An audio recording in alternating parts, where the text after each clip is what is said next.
This was a chance for the Dutch people to speak their minds. Would they approve the EU association agreement with Ukraine?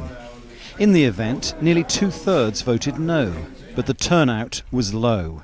Those who did go to the polls explained their reasons. It is a corrupt country, and you don't need to want a contract like this with them. I mean, it doesn't help the citizens. It will only benefit the multinational. It's top 5 of the corrupt government. Ik heb voorgestemd. You cannot abandon 40 million people. That's why I voted for this treaty.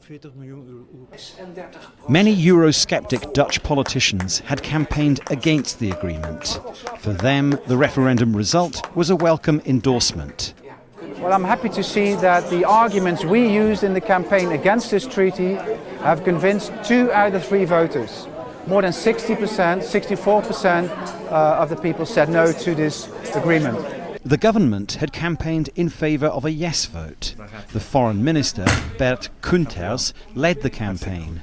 At an Amsterdam polling station, he told me why. We have to support the Ukrainian people. They stood on Maidan Square, I would say fighting for liberty, human rights, economic prosperity. And I think it's also in the interest of the Dutch citizens. We need stability in Europe.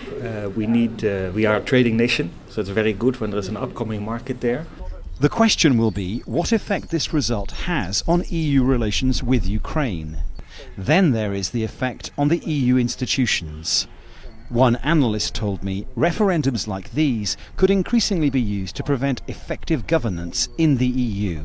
If this really goes ahead like this and everyone is having referenda on EU matters on a national basis, then the whole decision making in Brussels may be completely blocked. The Dutch government did not want this referendum, and they certainly did not want this result.